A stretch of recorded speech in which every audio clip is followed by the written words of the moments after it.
저 여기 밴디고 와가지고서 오늘도 이렇게 교회가 세워진 얘기를 이렇게 들으면서 문득 저 인디안 마을 생각이 났어요. 제가 한 10여 년도 더 전에 좀 미국 아리조나주에 가면 인디안 레저베이션, 인디안 보호구역이 있거든요. 그게 정말 인디안 원주민 오리지널 인디언들이 사는 마을인데 아주 황량하죠. 차를 타고 한 6시간, 7시간 들어가거든요. 근데 그 들어가다 보면 360도가 다 그냥 지평선이에요. 저 앞까지가. 근데 이 호주는 나무들이 많잖아요. 거기는 사막이라 나무가 없어요. 그냥 덤불만 굴러다니는 뭐 그런 데인데 거기에 한참 들어가면 거기에 마을이 나타나고 거기에 인디안들이 삽니다. 근데 그 인디안 마을에 가서 예배를 드린 적이 있거든요.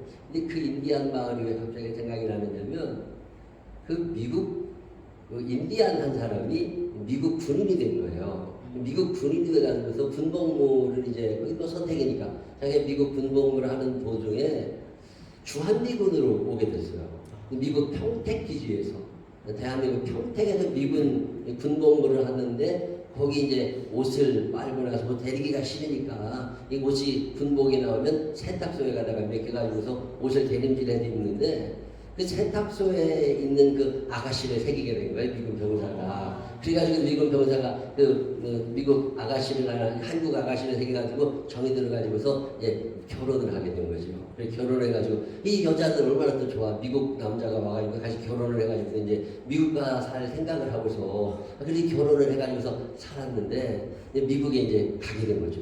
한국에서 발령이 나서 미국으로 나고 이제 제대를 하게 돼가지고 미국으로 돌아가게 돼가지고 남편을 따라서 미국으로 들어갔는데 이게 뭐 LA나 뉴욕에 가서 살 줄 알았는데 이 미국의 비행기를 내려가면서 7시간을 차 타고 LA에서 7시간, 8시간 차 타고 사막에로 들어가는데 눈물이 크게 나더래요. 야 이거 내가 어디 포로를 끌려가는 거지. 거기 가가지고 가봤더니 한국 사람 하나도 없고 이거 혼자서 이 인디안 마을이라고 하는 게 이 경제적 수준이 우리나라 70년대와 못합니다.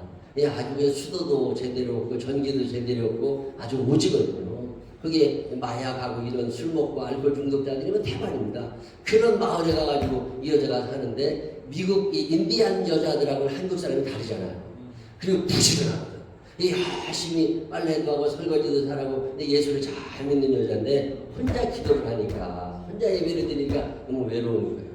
그래도 여기도 교회가 하나 생겼으면 하고 혼자 기도를 하고 있었는데 그 동생, 자기 남편의 동생이 자기 남편의 동생이 이 형의 부인이가 어떻게 되는 거예요? 형수를 보니까 너무 마음에 들어. 나도 저런 여자 하나 넣었으면 좋겠어. 그래가지고 미국 군인을 자원해가지고서 평택 기지에 또 갈 거예요. 평택에 가가지고서 거기서 군생활 하는 동안 여자 하나를 생겼어.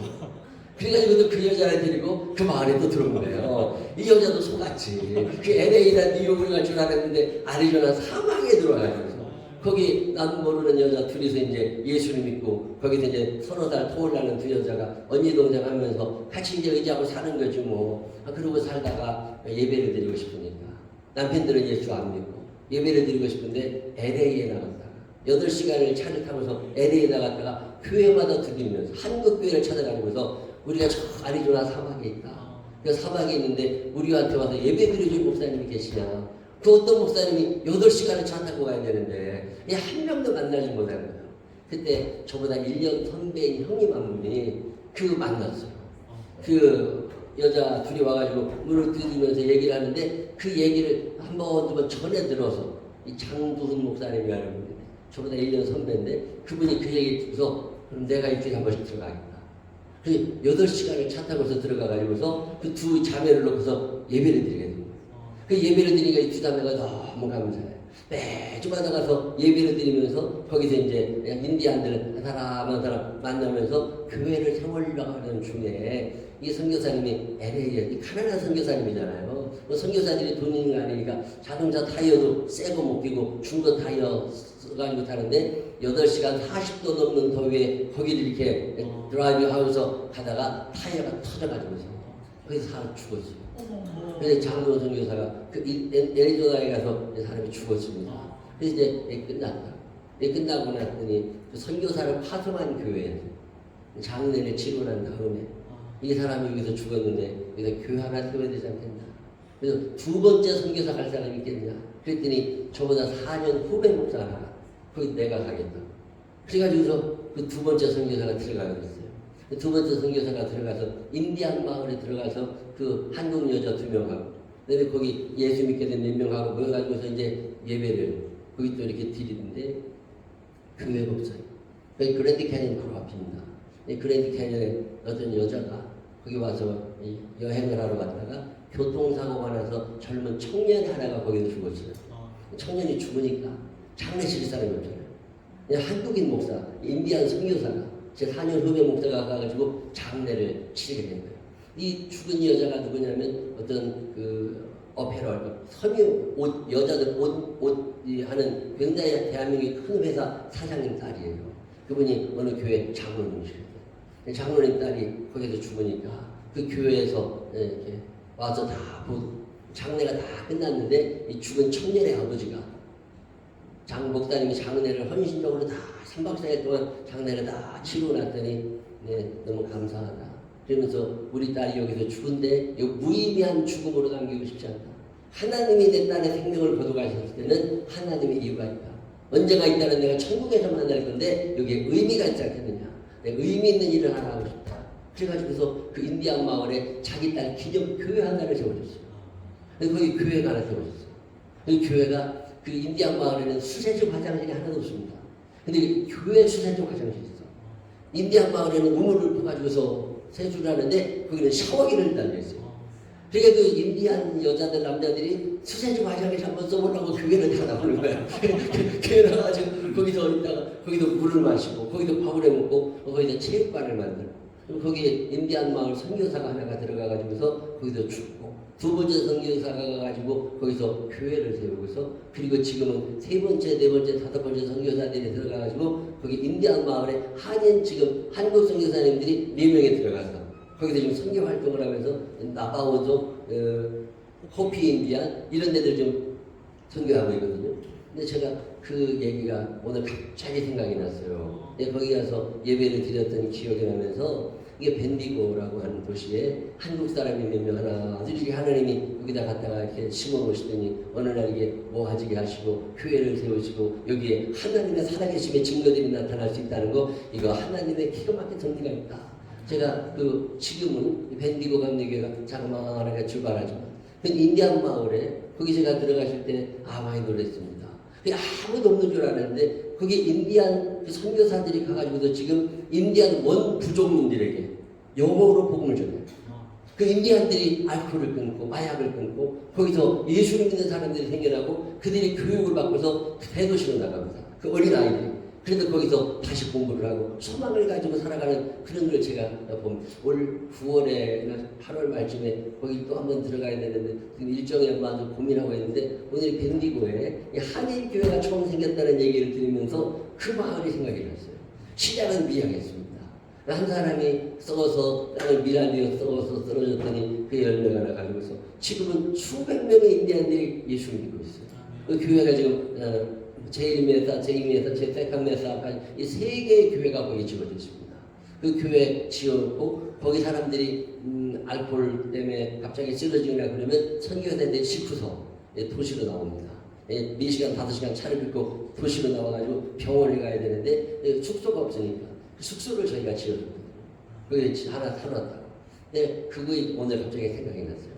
야, 이 하나님 의미가 있다. 이 벤디고의 이 교회를 한인교회를 세우셨을 때 하나님의 계획이 뭔가 있다. 먼 날 아직은 우리가 잘 모르지만 하나님이 어떤 일을 계획하실지는 모르지만 앞으로 살아가는 날 동안에 이 하나님의 선하신 역사가 이 벤디고 한인교회를 통하여 이어져 내려가게 되시기를 주님의 이름으로 축원합니다.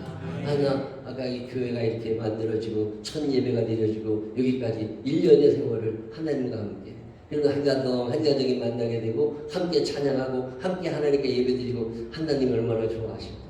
저 인디안 마을의 교회를 세우신 것처럼 저 말레이시아 오지에 저 인도네시아 오지에 그런데 하나님의 교회를 세우시는 것처럼 여기 한인들이 살지 않는 이 땅에 하나님께서 또 교회를 세우시고 여기 호주 사람들도 오게 하시고 한국 사람들도 오게 하시고 말레이시아 사람도 중국 사람도 다 와가지고 온 백성들이 하나님 앞에 찬양하면서 예배드린다. 하나님이 얼마나 기뻐하실까.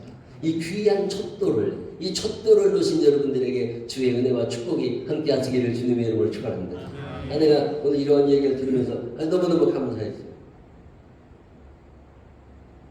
여러분 사는 날 동안에 하나님의 영이 충만해서 하나님께서 밴디고 한인교회를 세우셨을 때 가지셨던 그 하나님의 생각이 여러분을 통하여 그대로 이루어지게 되는 위대한 신앙의 선배들로 다녀가게 되시기를 주님의 이름으로 축원합니다. 예수를 믿으면 99.9%도 아닙니다. 100% 복을 받으며 살게 되어 있습니다. 예수 믿고 축복의 삶을 살게 되시기를 바랍니다. 이 어떤 목사분이 내 이런 얘기를 했더니 목사님 나는 교회 다닌 지 30년, 40년, 50년 됐는데 근데 이렇게 지질이 붕상 떨고 산다고. 그거 이유가 있어요. 내가 받고 싶은 복하고 하나님이 주시려는 복 사이에 엄청난 차이가 나거든요. 여러분이 예수를 믿고 나서 받고 싶은 복이라는 게 뭐예요? 우리의 기도의 대부분은 돈과 관계가 있습니다. 돈이 복이냐? 성경은 단 한 번도 돈을 복이라고 말한 적이 없습니다. 우리가 그렇게 생각을 하는 거예요. 만약에 돈이 복일 것 같으면 우리 같은 사람들이 왜 필요해? 전 세계적으로 부자들 몇 명만 있으면 돼. 근데 이 돈 없는 사람들 데리고 하나님이 속성식이 좋다고. 만약에 돈이 복일 것 같으면 돈 없는 사람들은 뭐요? 이자 내고 허덕이고 살고 빚 갚느라고 허덕이고 살고 돈 없어가지고 쩔쩔매고 이런 사람들은 뭐요? 저주를 받고 사는 거예요? 여러분이 도대체 예수 믿고 나서 받고 싶은 복이라는 게 뭐예요? 건강한 게 복이냐? 만약에 건강이 복일 것 같으면 지금 병원에 누워 계신 분들은 뭐예요? 누구나 아프고 싶어 아픈가?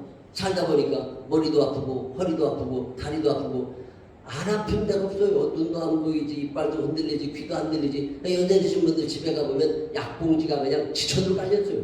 뭐 머리 아픈 데 먹는 약, 배 아픈 데 먹는 약, 무슨 부종약, 관절약, 혈압약 다 쌓여있다고. 약 없이는 못 사는 사람들은 뭐예요? 건강이 복일 것 같으면 그냥 만드는 저주받은 거예요. 지금 중환자실에 누워 계신 분들, 병원에 입원해 계신 분들, 이런 분들은 뭐예요? 하나님이 미워하시는 거예요? 도대체 여러분들이 예수를 믿고 나서 받고 싶은 복이라는 게 뭐예요? 애들이 잘 되는 게 복이냐? 그러면 애들 때문에 속 덮고 사는 양반들은 뭐예요? 권사님 집사님들 중에 애들 때문에 속 덮는 사람이 한둘이 아니요.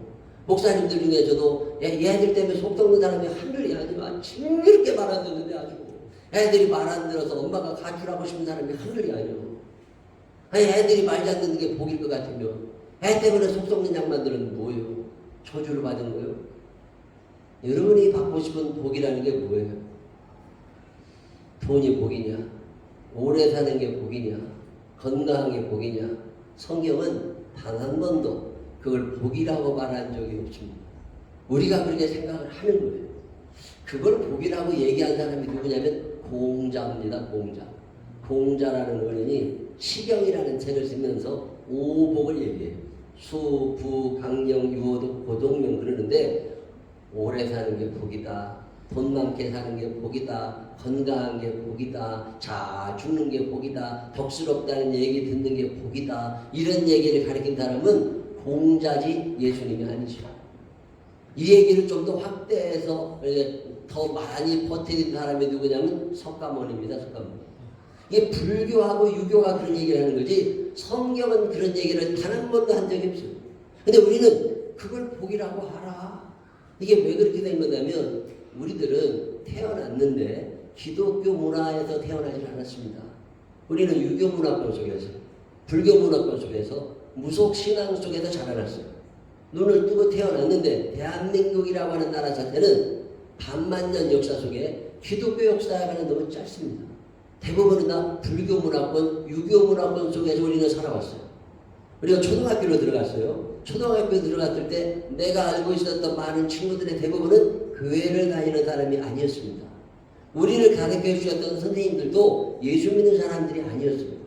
우리의 생각의 형성이 되던 중학교, 고등학교 시절에 우리가 만났던 대부분의 사람들은 예수를 믿는 사람들이 아니었습니다. 대부분은 안 믿는 사람들 속에서 우리가 살아왔다고. 그러다 보니까 우리의 생각이 성경적으로 자리 잡을 틈이 없었어요. 자, 우리가 나중에 예수를 믿게 됐습니다. 교회를 다니고 있어요. 자, 교회를 다닌다고 해서 교회에 나와가지고 하루 종일 사는 게 아니에요. 우리의 대부분은 세상에서 삽니다. 일주일은 168시간이에요. 24시간씩 7일이면 168시간입니다. 이 168시간의 대부분은 세상에서 삽니다. 일주일에 1시간 교회 나와 있어요. 자, 그러면 167시간을 세상에서 살고 1시간을 교회 나와 산다면 우리의 생각은 세상적이 될 수밖에 없는 거예요. 그나마 1시간 예배 드리는 시간 내내줘라. 딴 생각하고 앉아있어. 그러니까 우리의 생각이 변화될 가능성은 별로 없다. 내가 믿음이 좋아가지고 주일날 예배 한번 드리고 저녁 예배 또 드렸어. 그래서 166대 2입니다. 수요일날 또 나왔어. 165대 3이에요. 한국에서 믿음이 좋아가지고 새벽기도 매일 온다고 해야 160대 8입니다. 이 8시간 교회 나와 앉아있고 160시간을 세상에 산다고. 자, 그러면 160명하고 8명하고 싸우면 누가 이겨요? 160명이 이기지. 근데 우리의 생각이 성경적으로 변화될 가능성은 0%입니다. 우리는 예수를 믿는다고 생각하지만 성경적으로 생각할 수가 없다. 우리 환경은 그렇게 되어 있다. 그리고 우리의 대부분은 텔레비를 보는데 시간을 많이 써요. 집에 가시면 텔레비로 앉아있다고. 자, 그러면 이 텔레비에 나오는 드라마에 나오는 이야기들이 성경적이냐? 전혀 그렇지 않아요. 3박 4일 동안 은혜 받고 성령 충만하잖아요. 영화 하나 보는 순간 다 까먹어. 텔레비 한번 보는 순간 다 까먹어버려. 우리가 아무리 충만하게 사는 것 같아도 잠깐뿐이라고. 일주일을 냉정하게 분석을 해보면 우리 대부분의 시간은 하나님과 관계가 없습니다.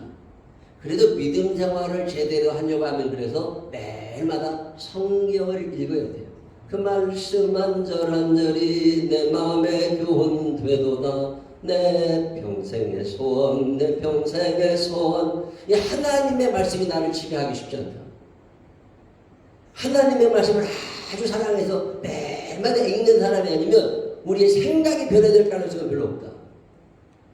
돈이 복이냐? 성경은 단 한 번도 돈을 복이라고 말한 적이 없습니다. 우리가 그렇게 생각을 하고 사는 거예요. 구약 성경에 거부가 세 사람이라고 합니다. 부자. 성경이 말하는 부자의 수준은 어마어마한데 그 거부가 누구냐면 욥, 이사, 솔로몬 이런 사람들의 성경은 거부라고 그래요. 그 거부 가운데 한 사람이었던 이삭에게는 두 아들이 있었습니다. 그 두 아들의 이름이 누구냐면 에서와 야곱이에요. 자, 우리가 그동안 예수를 믿고 교회를 30년, 40년, 20년, 10년씩 다니면서 에서의 복을 받으라고 그러세요? 야곱의 복을 받으라고 그러세요? 야곱이 좋아요? 에서가 좋아요? 야곱입니다. 한 번도 에서의 축복을 말씀하시는 목사님은 안 계시고 성경도 단 한 번도 에서의 복을 이야기하지 않은 다 야곱의 축복을 얘기해요. 자, 그러면 돈만 기로 따지면 에서가 많았겠어요? 야곱이 많았겠어요? 그 어마어마한 부자 이삭의 재산을 물려받은 사람은 에서입니다. 야곱은 철이 없었어요. 야곱은 철이 없어가지고 일찍 아버지 속여먹고 엄마 속여먹고 형 속여먹고 형한테 맞아 죽을까봐 도망쳤던 사람이 야곱이에요.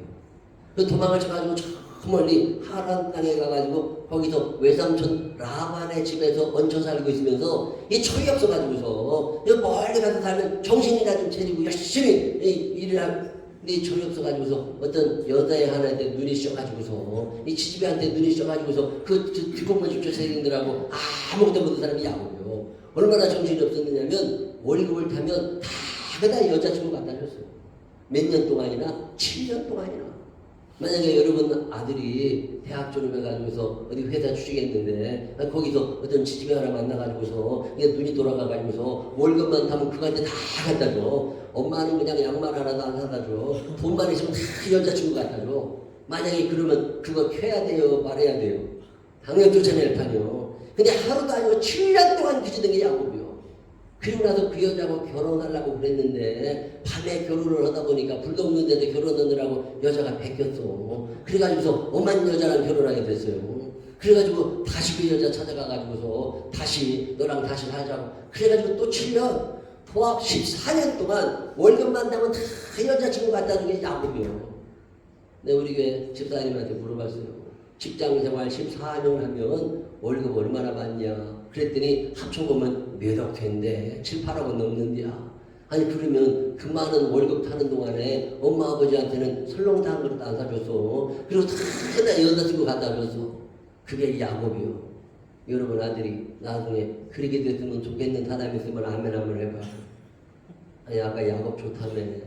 아 야곱 좋다니 얼마나 다 어디 갔어. 아 사람들이 의리가 있어야지. 끝까지 야곱해야지.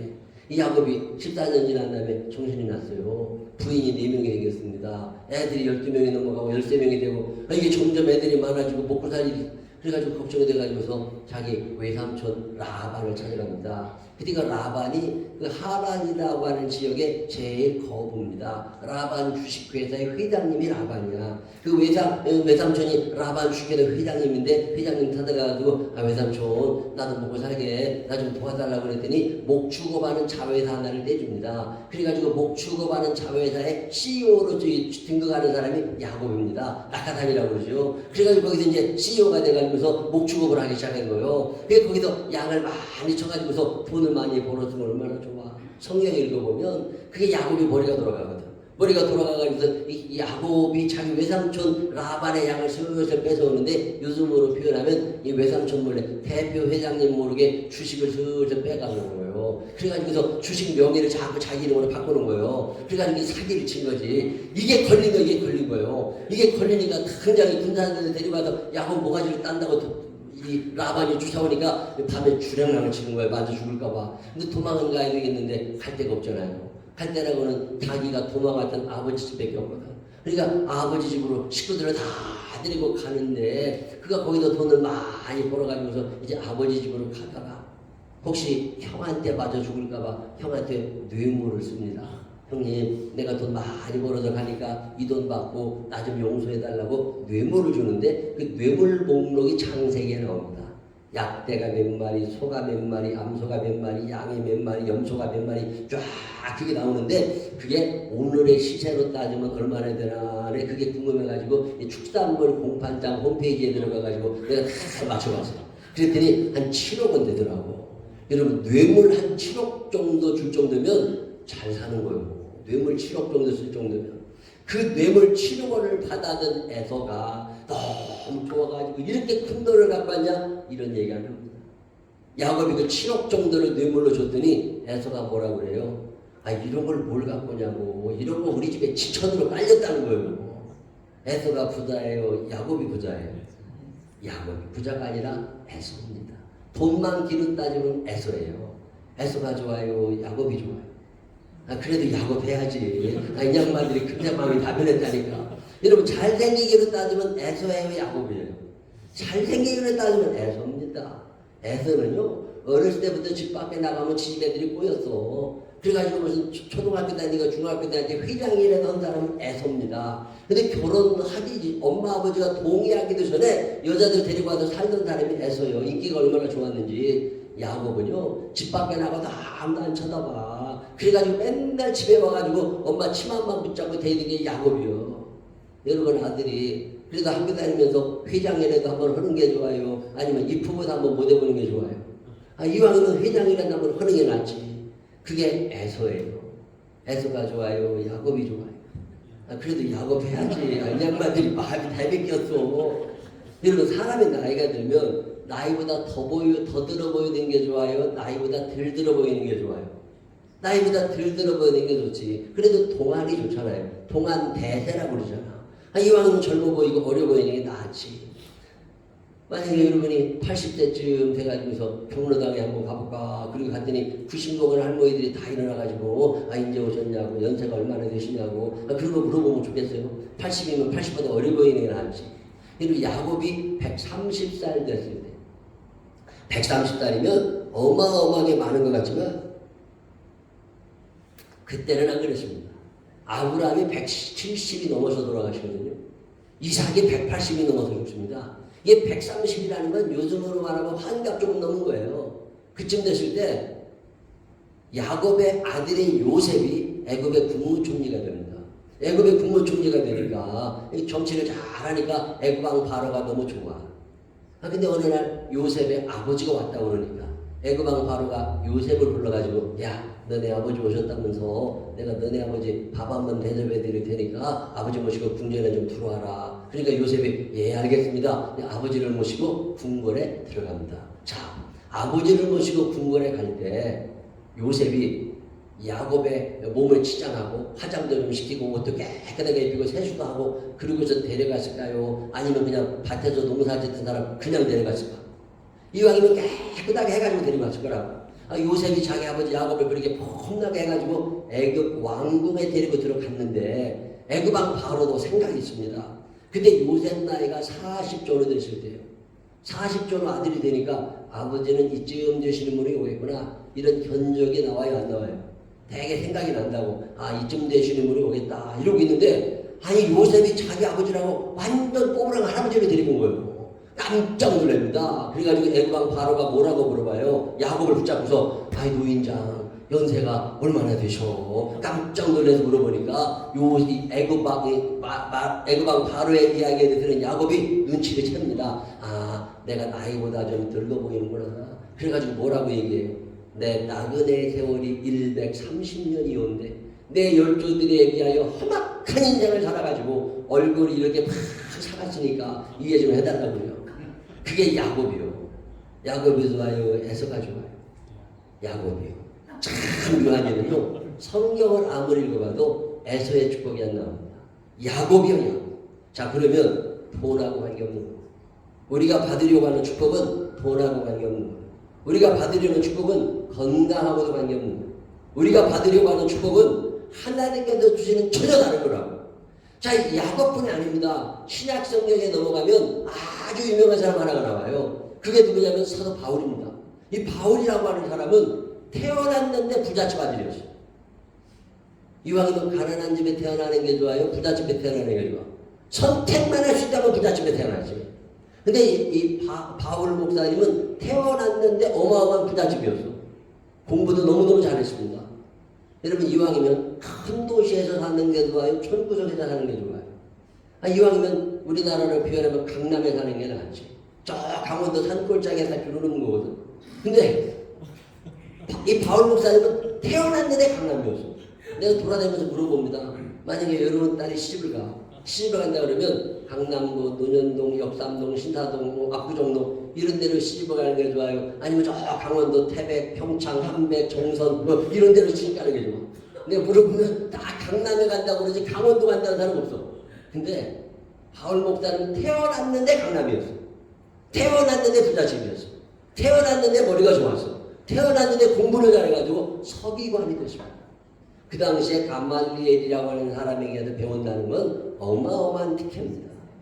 근데 가말리엘이라는 유명한 선생님 밑에 가서 배우면서 그 서기관이 됐어요.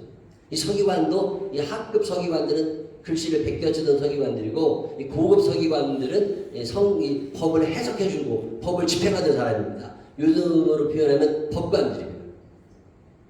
바울 목사님은 태어났는데 강남에 태어났어. 부잣집 아들이었어. A클래스로 공부 잘하고 갔다가 판사가 된 거예요. 괜찮아요? 안 괜찮아요? 괜찮지. 근데 바울 목사님이 은혜를 받고 예수 그리스도를 한 다음에 무슨 고백을 합니까? 내게 그리스도를 아는 지식이 가장 고상했어. 내가 그동안 소중하게 여겼던 이 모든 것들, 그 돈이라는 거, 그 벼슬이라고 하는 거, 그 외모라고 하는 거, 그 관직이라고 하는 거, 그 명예라고 하는 이 모든 것들을 다 어떻게 했대요? 배설물 같이 버렸대요. 배설물이 뭐예요? 똥이에요, 똥. 똥같이 버렸대요. 똥같이 버렸다는 얘기가 뭐예요? 여러분이 아침에 화장실에 가서 똥 싸놓은 다음에 물 내릴 때 아까운 생각이 들어요, 안 들어요? 아이고 이거 내려가네, 이거 어쩌냐, 이거 어떠 못 담아두냐, 이런 사람 있어요, 없어요? 이런 사람 아무도 없어. 그냥 뒤도 안 돌아보고 나와. 그게 똥이요. 바울 목사님이 그렇게 다 물 내려버린 거, 그거 쫓아다니는 거 아니에요 지금. 그럼 목사님 아무리 교회 오래된 게도 돈 벌기는 틀린 건가요?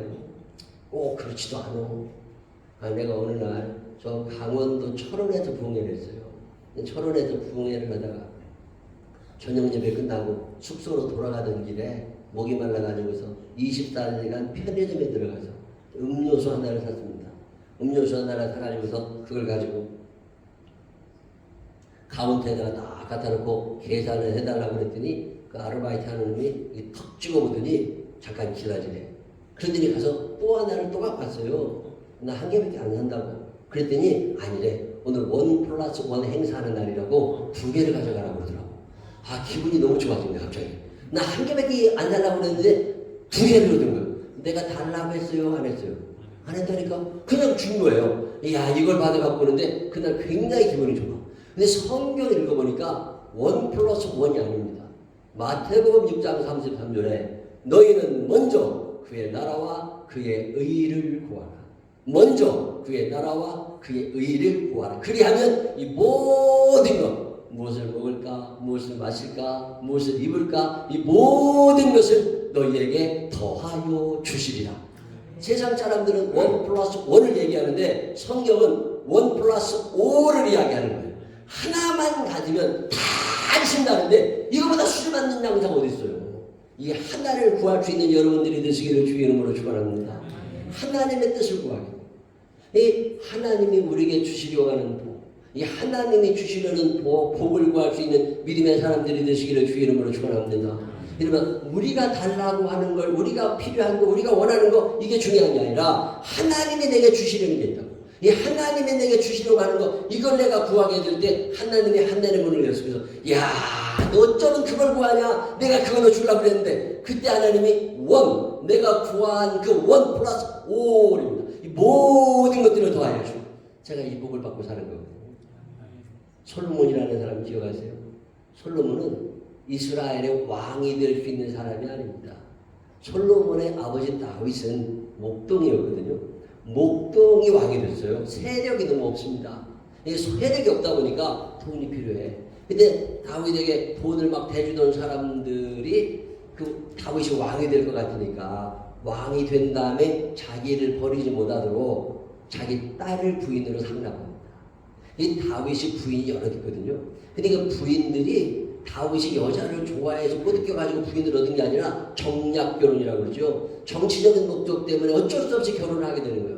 어떤 큰 세력을 가진 사람의 딸과 결혼을 하게 돼요. 그리고 다윗이 결혼을 이렇게 하게 되는데 예를 들어서 핫깃의 아들 아도니아 이렇게 나오거든요. 이 핫깃이라고 하는 여자가 다윗과 결혼해서 낳은 아들이 아도니아예요. 이 핫깃이 누구냐면 굉장히 부잣집 딸이거든요.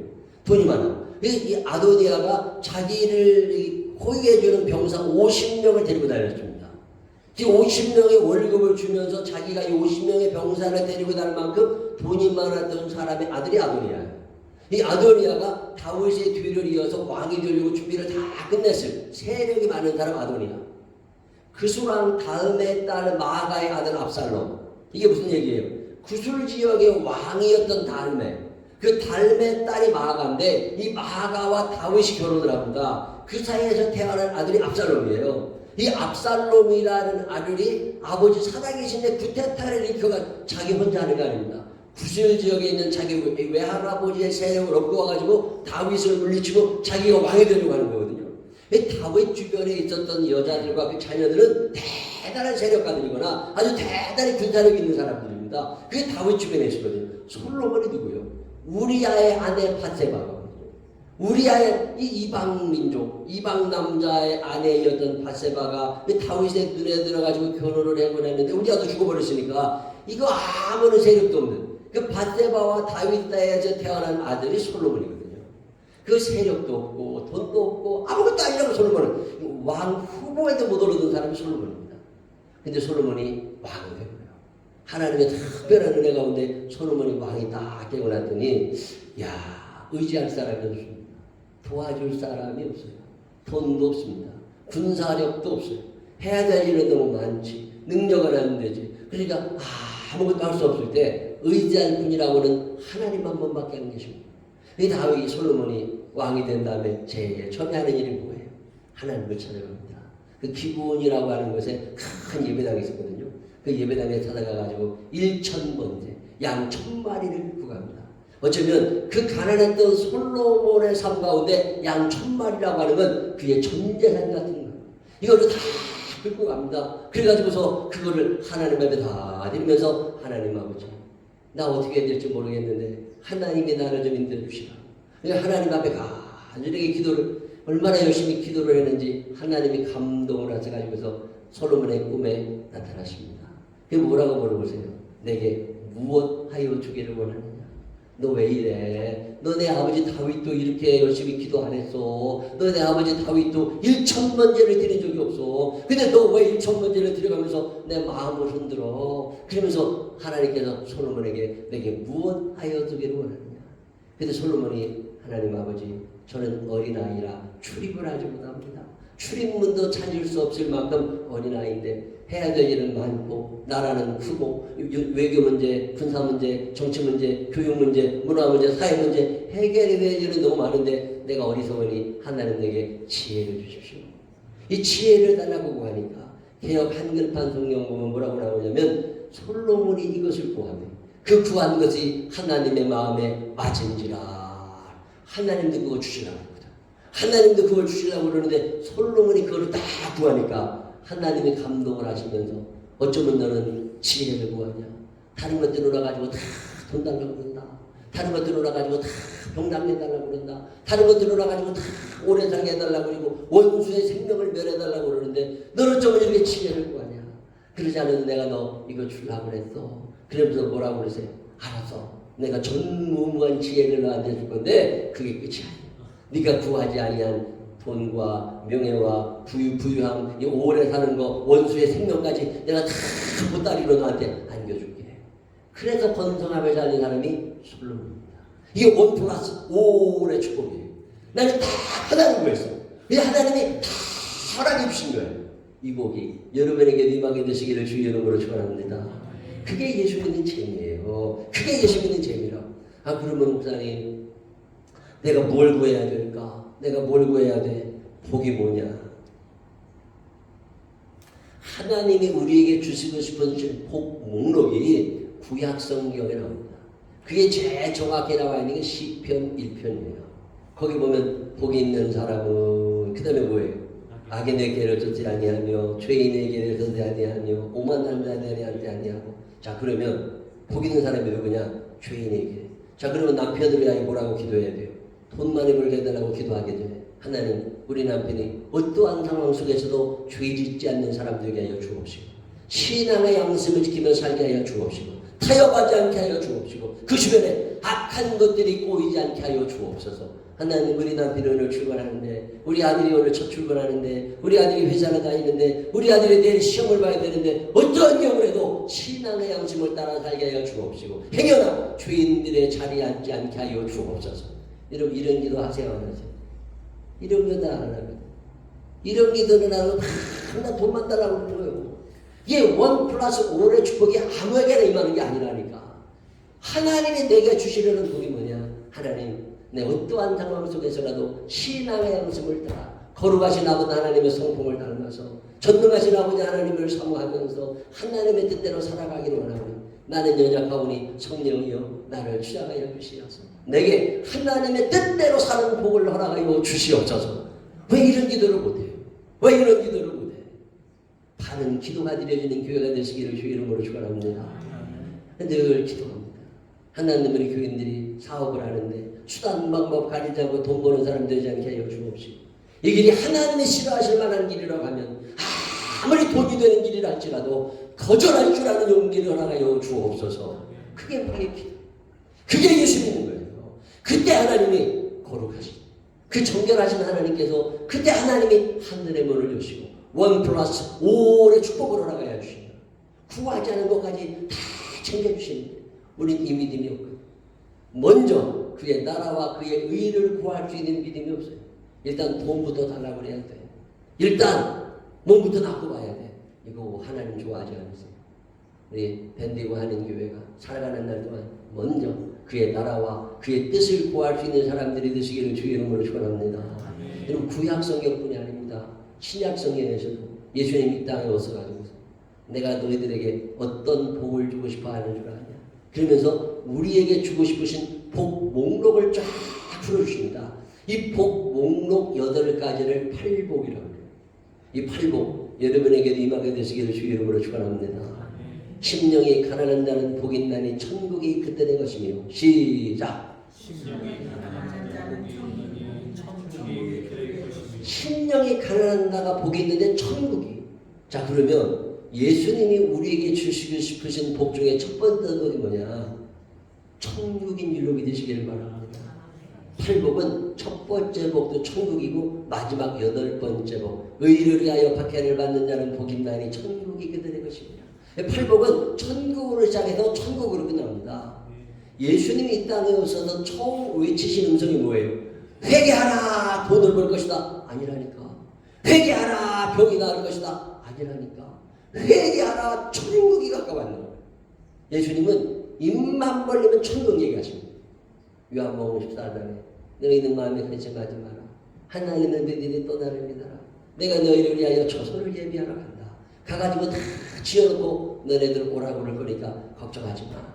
예수님은 틈만 나면 천국 얘기하신 분이 예수님이십니다. 마지막 십자가에 달리셔서 돌아가시는 그 순간에 마지막 운명 전에도 회개한 강도 보고 나와 함께 천국에 가리. 이 마지막 순간까지 내가 함께 나와 함께 낙원에 있을 거다. 천국을 얘기하셨던 분. 예수님은 처음부터 마지막까지가 천국으로 쌓여있는 분이 예수님이십니다. 어떤 분이 한국교회 설교를 분석했는데 천국 설교하시는 목사님이 30%가 되지 않는답니다. 교회가 괜히 무너지는 게 아니에요. 예수님이 그토록 강조하셨던 천국이 지금 다 잊어버리지 맙니다. 천국이 최고의 축복인 줄로 믿으시기를 바랍니다. 저는 돈은 좀 없어도 천국은 가려고 그래요. 나는 몸은 좀 아파도 천국에는 꼭 가고 싶어. 천국에서 만나게 되시기를 바랍니다. 천국에서 만나게 되시기를 바랍니다. 천국이 있다고 믿으시는 분들 아멘. 내가 천국에 꼭 가고 싶으신 분들 더 크게 아멘. 거기서 만나게 되시기를 바랍니다. 내가 영원히 사모할 주님 부드러운 그 모습을. 야, 천국의 맛을 아는 사람들은요 이 땅에 별거 없습니다. 이까짓 건 뭐. 저희 어머님이 한 17년 전에 돌아가셨는데 70대기 전에 가셨어요. 근데 돌아가시기 전에 저희 집에 같이 사셨거든요. 저희 집에 사시는데 대장암으로 시작하셔가지고서 온몸에 암이 다 퍼져가지고 돌아가십니다.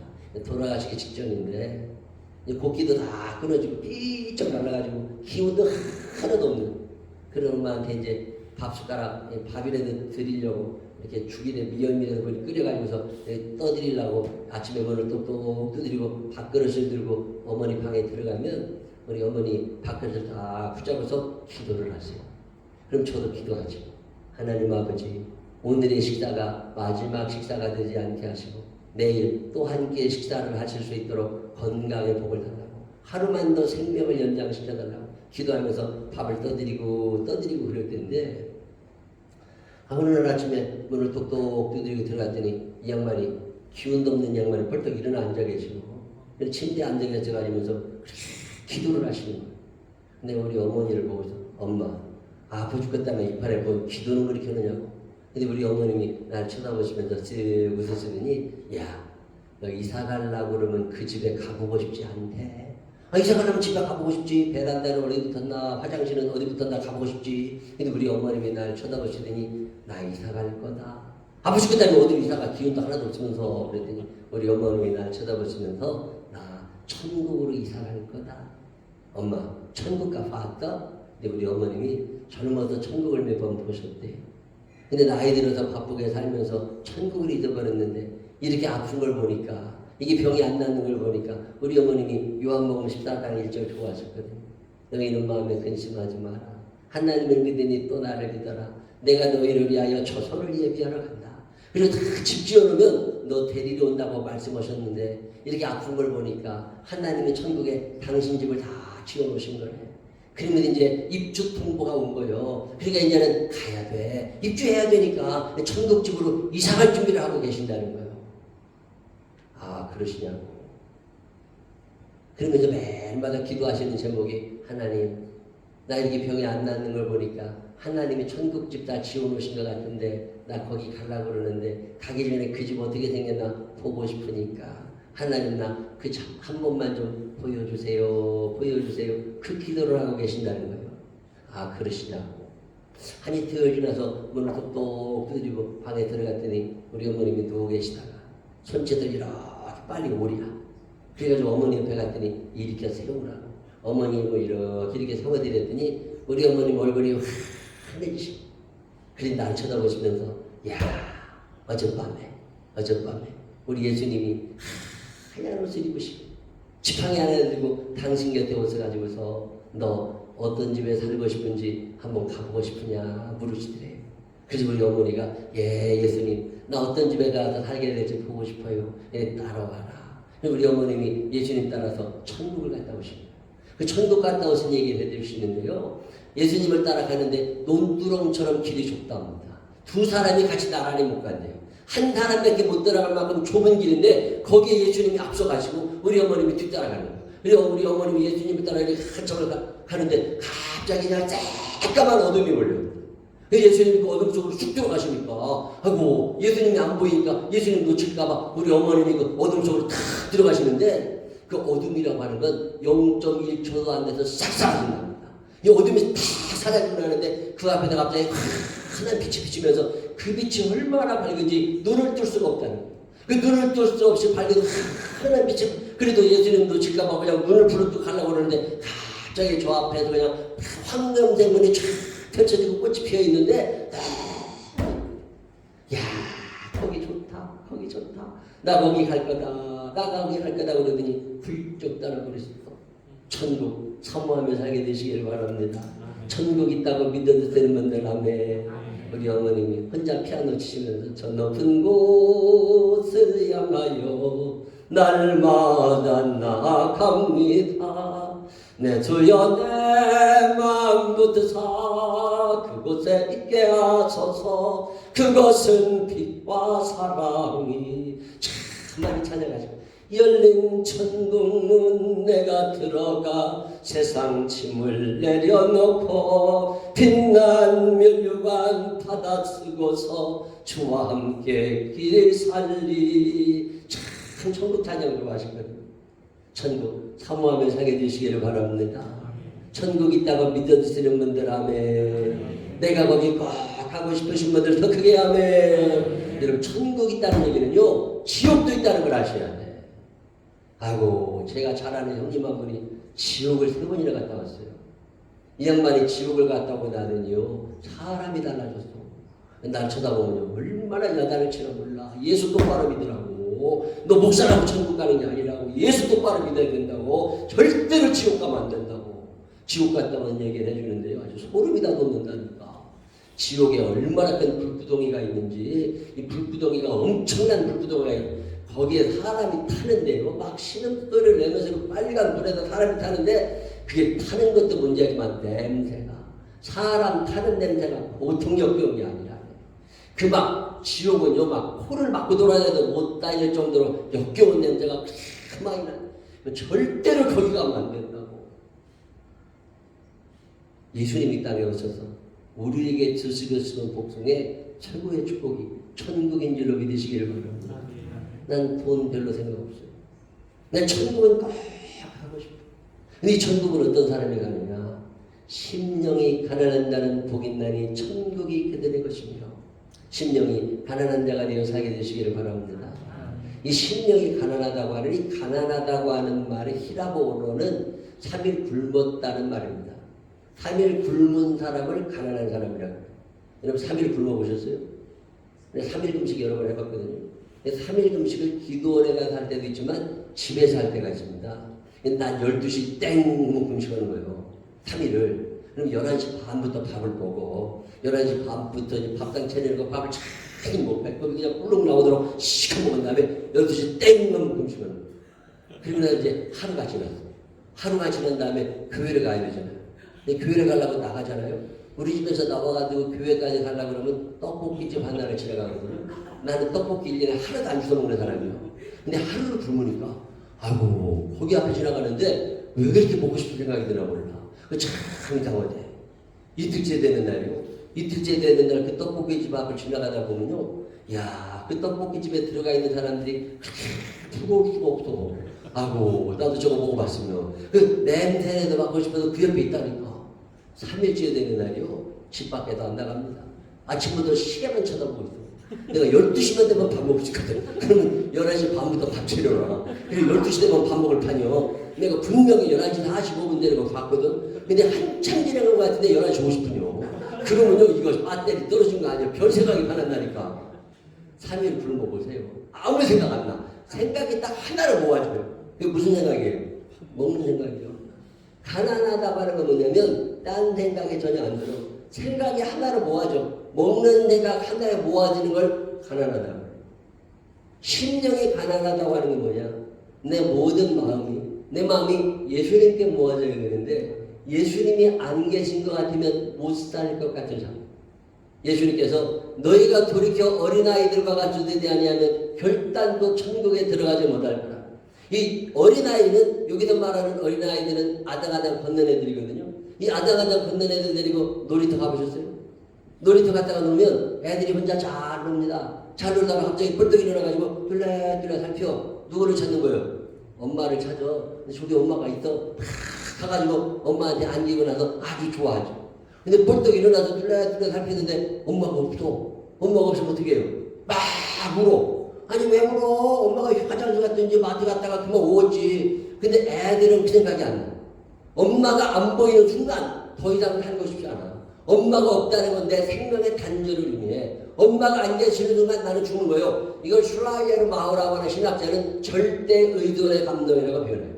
그 한 번에게 절대적으로 의존되어 있는 마음. 이제 인양만이 안 계시면 나는 더 이상 살 아무런 이유가 없어. 이거는 절대 의존의 감동, 어린아이의 마음이에요. 심령이 가난하다고 하는 게 그런 거예요. 3일 굶은 사람이 밥 생각밖에 안 나는 것처럼 안전하서나 예수님 생각밖에 안 나요. 그냥 많이 안개 든 것 같으면 못 살 것 같아. 3일 굶은 사람이 밥 생각밖에 안 나는 것처럼 예수만 생각나는 여러분이 되시기를 주 이름으로 축원합니다. 아침에는 예수로 눈을 뜨게 하시고 저녁에도 예수로 잠을 자게 하소서. 예수님 예수님 내 정신에 오소서. 주님 한 분만으로 만족하옵니다. 한국교회가 불같이 일어날 때 이런 찬양이 있다고. 근데 지금은 이런 찬양 아니에요.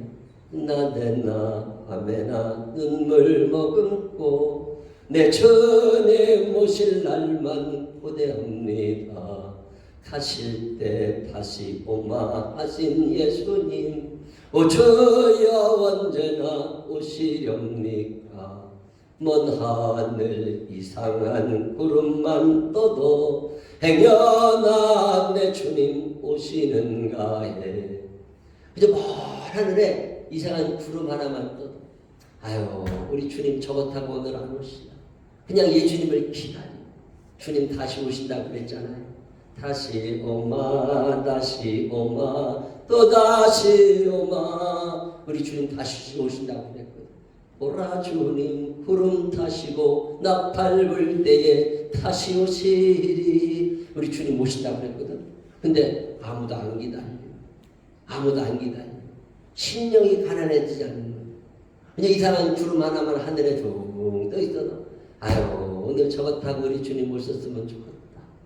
아유 오늘 우리 주님 오셨으면 좋겠다. 내 주님 없이 난 못 살아. 내 주님 없인 안 돼. 닷없는 배처럼 흔들려. 그냥 주님이 한순간에 안 계신 것 같으면 못 살 것 같은 사람. 그런 사람을 심령이 가난한 사람이라고 해요. 아무나 천국 가는 거 아니에요. 심령이 가난한 자가 되시기를 주의 이름으로 축원합니다. 내 보물 있는 그곳에 내 마음도 있느니라. 내 보물 있는 그곳에 내 마음이 있어. 여러분 마음의 보물이 뭐예요? 어느 날 내가 내 마음을 열어보게 됐습니다. 전도사 할 때 내 마음을 열어봤어요. 내 마음이 다 돈에가 있는 거. 돈 좀 있었으면 좋겠더라. 애들 우유값이 없어. 교회 월세 내야 되는데 월세 낼 돈이 없어. 내가 뭘 좀 쓰고 싶은데 옷 하나 살 일이 없어요.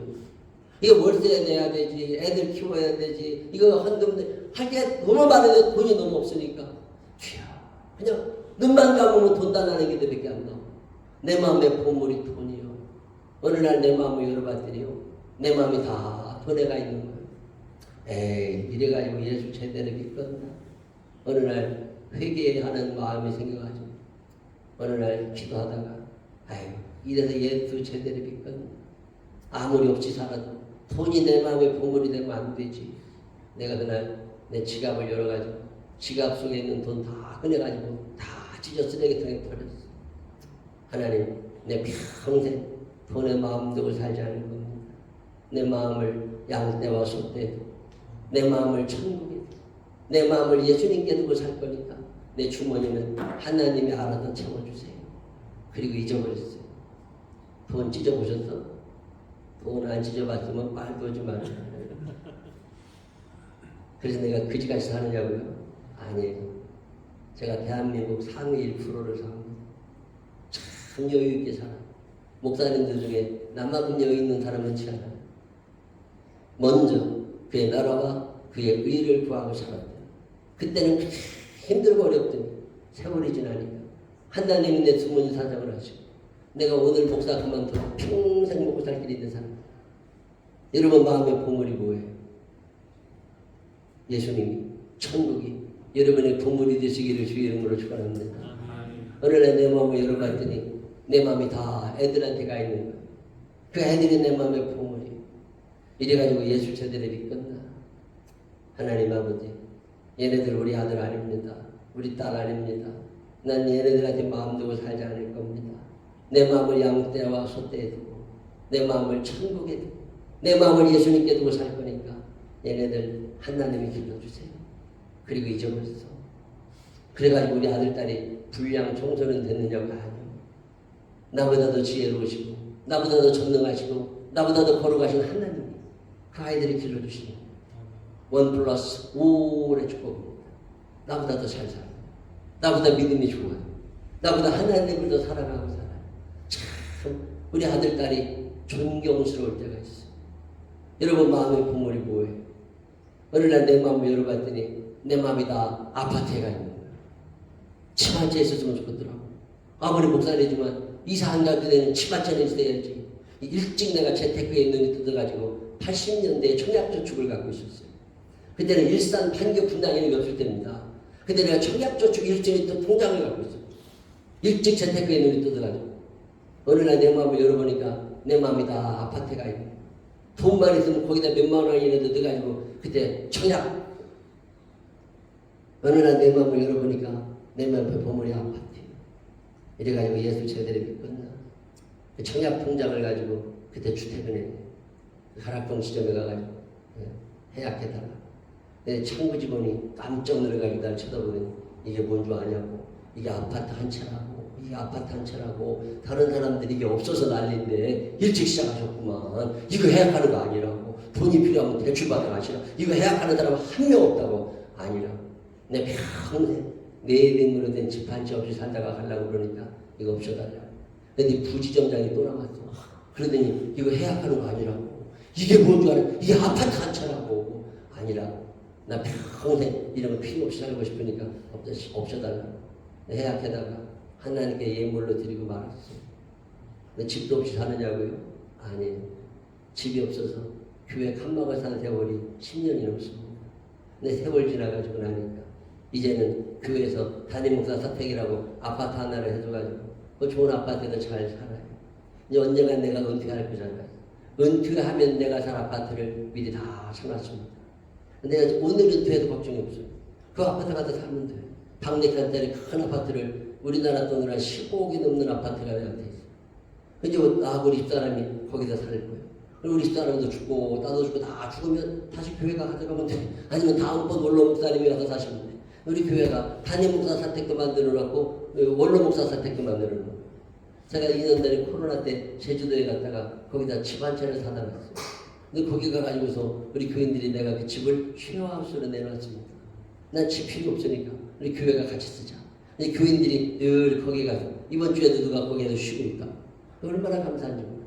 우리가 캄보디아에 이제 27,000평 땅을 사고서 거기에 지금 내년부터 학교를 짓고 학원을 짓고 거기다 선교센터를 지면 거기 집을 한 30채 짓게 됩니다.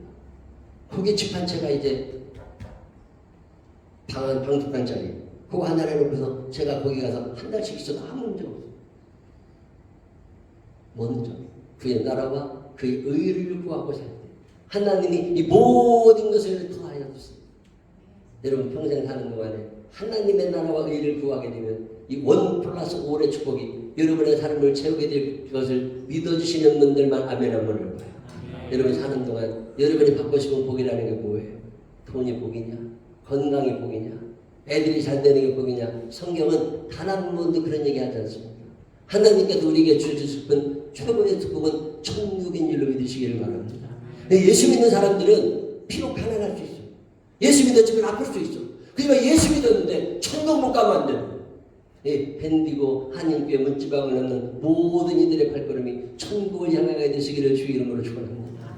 내 마음의 보물 예수 그리스도, 내 마음의 보물 천국이십니다. 이게 믿어지고 나니까요 겁나는 게 없습니다. 그 가지고 죽기밖에 더 하겠다. 죽으면 얼마나 좋아. 천국 가고 안 죽으니까 문제인 거지. 강하고 담대하게 천국을 사모하며 살게 되시기를 주의 이름으로 축원합니다. 오늘 성경으로 우리가 말씀합니다. 심령이 가난한 자는 복이 있나니 천국이 그들의 것입니다. 여러분 사는 날 동안 먼저 그의 나라와 그의 의를 구하고 살면서 이 모든 것을 더할 수 있는 1+5의 축복입니다. 솔로몬이 받았던 축복이고 오늘 여러분 앞에 있는 이구영 목사가 받고 사는 복입니다. 이 1+5의 축복이 여러분의 삶을 채우게 되시기를 주님의 이름으로 축원합니다. 기도합니다. 하나님 아버지 감사합니다. 1+5의 축복이 먼저 그의 나라와 그의 의를 구하고 살 때 주시는 하나님의 축복이 밴디고 한인교회에 임하게 하여 주옵소서. 성령님 여기 있는 우리들이 세상의 것을 구하지 아니하고 하나님 우리에게 주시고 싶은 하나님의 복이 무엇인지 그 천국을 구하는 자들 되게 하시고 하나님의 뜻을 구하는 자들이 되게 하여 주시어서 1+5의 축복을 받아들이면서 이 땅에서도 행복하고 천국 소망으로 살아가는 믿음의 대장부들이 될 수 있도록 인도하여 주옵소서. 추구하실 주님을 찬양하오며 예수님 거룩 같은 이름으로 기도드렸습니다. 아멘.